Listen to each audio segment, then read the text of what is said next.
చైతన్య కాలేజీలో ఐటీ సోదాలు కొనసాగుతున్నాయి. మాదాపూర్లోని హెడ్ ఆఫీసులో 3 రోజులుగా ఐటీ అధికారులు తనిఖీలు చేస్తున్నారు. ఏపీ, తెలంగాణలోని 10 ప్రాంతాల్లో దాడులు చేపట్టారు. ఆదాయ పన్ను ఎగ్గొట్టేందుకు విద్యార్థుల నుంచి ఫీజులను నగదు రూపంలో డబ్బులు వసూలు చేస్తున్నారని గుర్తించారు. లావాదేవీలను మెయింటెనెన్స్ కోసం వినియోగిస్తున్న సాఫ్ట్వేర్ ను ఐటీ అధికారులు పరిశీలిస్తున్నారు. ఐటీ సోదాలకు సంబంధించి మరింత సమాచారం మా ప్రతినిధి శశి అందిస్తారు. శశి,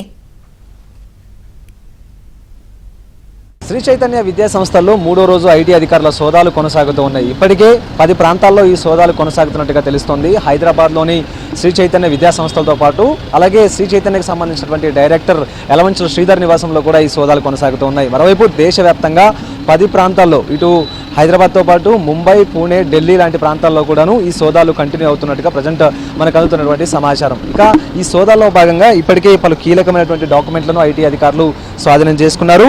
శ్రీ చైతన్య యాజమాన్యం వందలాది కాలేజీలను నిర్వహిస్తోంది.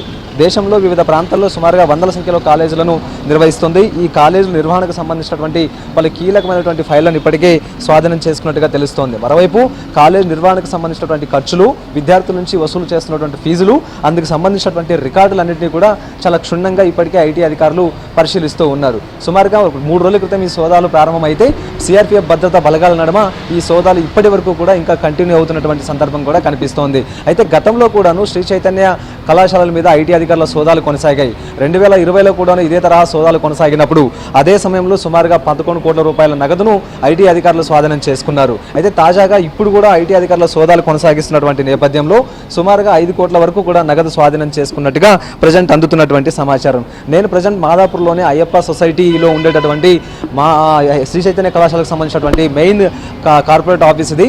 ఇక్కడ నుంచే కూడా ఎక్కువగా లావాదేవీలు కావచ్చు, విద్యార్థులకు సంబంధించినటువంటి అన్ని ఆర్థిక వ్యవహారాలన్నీ కూడా ఇక్కడ నుంచే నడుస్తున్నాయంటూ తెలుస్తోంది. సో ఇందులో భాగంగానే ఈ ఆఫీస్ మీద ఐటీ అధికారుల ఫోకస్ ఎక్కువగా కొనసాగుతుంది. అయితే ఈ కార్పొరేట్ ఆఫీస్ నుంచి ఒక 300 మీటర్ల దూరంలో మరొక శ్రీ చైతన్య కాలేజ్ ఉంటుంది. ఆ కాలేజీలో కూడాను ఐటీ అధికారుల సోదాలు ప్రజెంట్ కొనసాగిస్తూ ఉన్నారు. అయితే ఎక్కువ శాతం కూడా ట్యాక్స్ ఎగ్గొట్టేందుకు వీలుగా శ్రీ చైతన్య యాజమాన్యం విద్యార్థుల నుంచి నగదు రూపంలో డబ్బులు వసూలు చేసినట్టుగా ఇప్పటికే తెలుస్తోంది. సో నగదు రూపంలో డబ్బులు వసూలు చేస్తే వీటన్నిటినీ కూడా ఐటీ అధికారులకు లెక్కలు చూపించాల్సినటువంటి అవసరం ఉండదు కాబట్టి అనంతరం పన్ను ఎగ్గొట్టేందుకు కూడా అవకాశం ఉంటుందంటూ విద్యార్థుల నుంచి ఎక్కువగా నగదు రూపంలోనే డబ్బులు వసూలు చేశారు అంటూ కూడా ఆరోపణలు ఉన్నాయి. ఇదే నేపథ్యంలో ఐటీ అధికారులు సోదాలు కంటిన్యూ చేస్తున్నారు. శ్రీ చైతన్య కళాశాలకు సంబంధించినటువంటి డైరెక్టర్ యలమంచిలి శ్రీధర్ మాదాపూర్లో ఒక విల్లాలో ఉంటారు. ఆయన విల్లాలో కూడా ఈ సోదాలు కొనసాగుతూ ఉన్నాయి.